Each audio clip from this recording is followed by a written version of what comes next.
This is Holly with a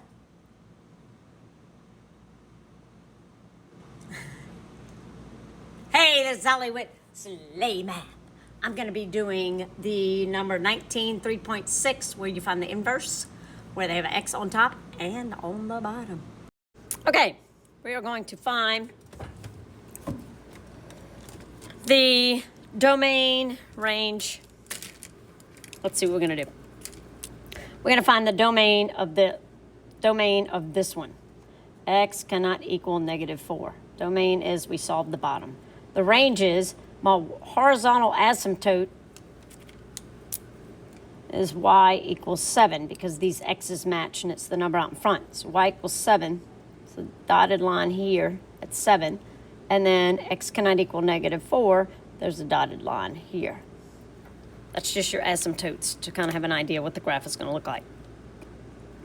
To get the inverse, we switch x and y. This is a y originally. And we switch all the x's to y's and the y to x. We multiply the top left by y plus 4 to get rid of the fraction. So xy plus 4x equals 7y, because this one over there. Factor out.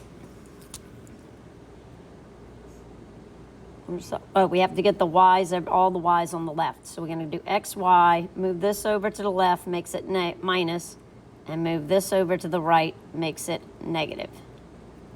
So we have to get all the y's together in order to factor them.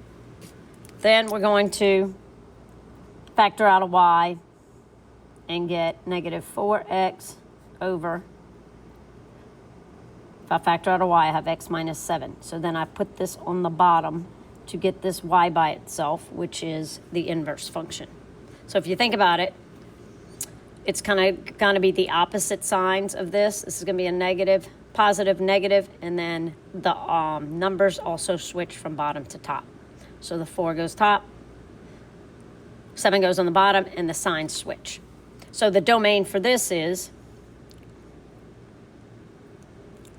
y does not equal 7.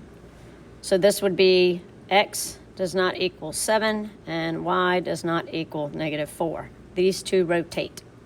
Domain and range flip. And so if this is the vertical asymptote is 7 and the horizontal is -4. All makes sense. And then the graph kind of looks like this. Well, it goes through 0, 0. Because if I put an x equals 0, that means y equals 0, and the graph is going through 0.00. And we know that it's a 1 over x function, so we know kind of what the graph is going to look like. This doesn't have to be graphed on this one. You just have to have the inverse, domain, and range for the inverse and the original. So if you have any questions, send me messages. Make sure to like, share, and follow. And when you're at school, you can do SLAYMATH 007 on YouTube.